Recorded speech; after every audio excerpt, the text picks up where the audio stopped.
नमस्कार students, my short hand में आपका स्वागत है। आज की डिक्टेशन 80 वर्ड प्रति मिनट की गति से तैयार की गई है। डिक्टेशन से संबंधित मैटर विद आउटलाइन आपको डिस्क्रिप्शन में दी हुई लिंक पर आप क्लिक करके प्राप्त कर सकते हैं। यहाँ पर मैं आपको ये भी बताना चाहूँगा कि टेलीग्राम पर भी आप माय शॉर्ट हैंड चैनल को आप यहाँ पर ज्वाइन कर सकते हैं। इससे आपको फ़ायदा ये होगा कि आपको डिक्टेशन से संबंधित मैटर विद आउटलाइन आपको वहाँ पर प्रोवाइड की जाएंगी। साथ में आपको जो भी वीडियोस अपलोड की जाती हैं उनकी सारी जानकारी आपको टेलीग्राम के माय शॉर्ट हैंड चैनल पर प्राप्त होती रहेंगी। इसलिए टेलीग्राम के माय शॉर्ट हैंड चैनल को आप ज्वाइन कीजिए।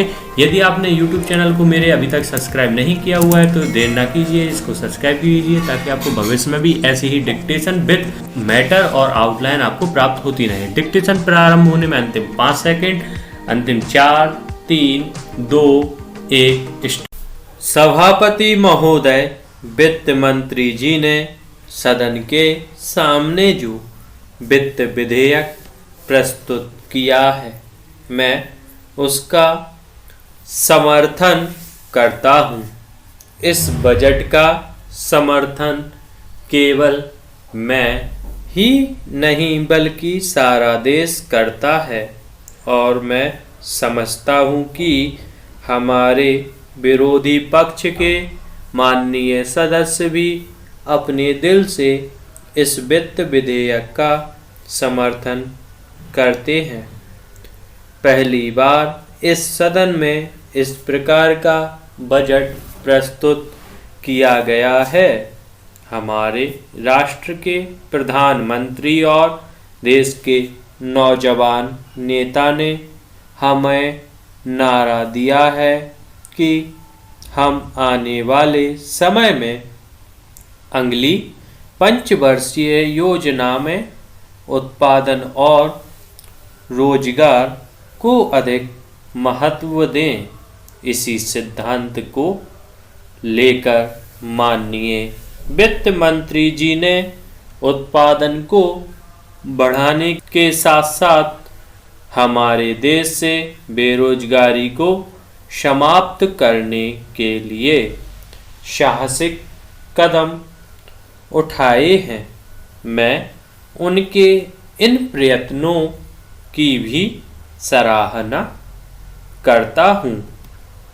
हमारे विपक्ष के बहुत से माननीय सदस्यों ने कहा है कि हमारे दल की सरकार जो केंद्र में है वह समाजवाद के लक्ष्य से पीछे हट गई है।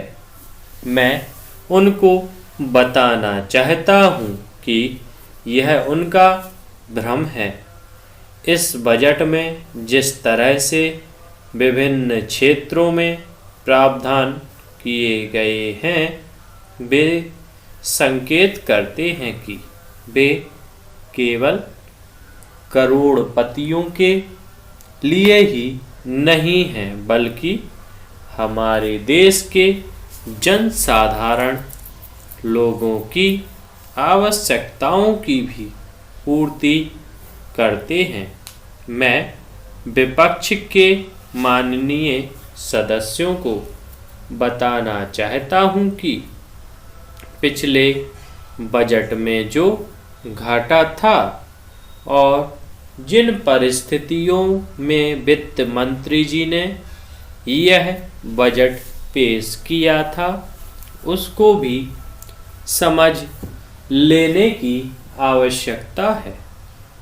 उस घाटे को किस प्रकार से पूरा किया जाए यह भी एक बहुत बड़ा उत्तरदायित्व हमारे वित्त मंत्री जी पर है।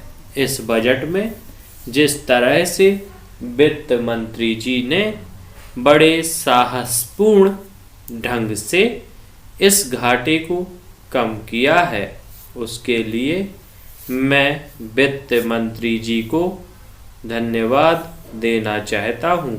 वित्त मंत्री जी ने इस बात का ऐलान किया है कि जिस तरह से हमारे देश में उत्पादन के क्षेत्र में प्रगति हो रही है उससे लगता है कि आने वाले दिनों में हमारे देश को किसी भी विदेशी बैंक से ऋण लेने की आवश्यकता नहीं पड़ेगी। जब हम विदेशी बैंकों को ऋण लेते थे तो विरोधी पक्ष के लोग उसकी आलोचना करते थे, लेकिन अब जब उन्होंने यह घोषणा की है तो हमें उनकी घोषणा का स्वागत करना चाहिए। धन्यवाद स्टूडेंट्स। डिक्टेशन पसंद आई है तो इसको लाइक कीजिए, अधिक से अधिक शेयर कीजिए और चैनल को सब्सक्राइब नहीं किया है तो सब्सक्राइब कर लें चैनल को और नीचे बने बेल आइकॉन पर भी क्लिक करें ताकि आपको जो भी नेक्स्ट डिक्टेशन यहाँ पर अपलोड की जाए उसकी नोटिफिकेशन प्राप्त होती रहे। हमेशा की तरह यदि मेरी डिक्टेशन में कोई भी आपको कमी लगती है तो आप इसका कमेंट कीजिए, उसमें प्रयास किया जाएगा कि उसमें सुधार हो सके।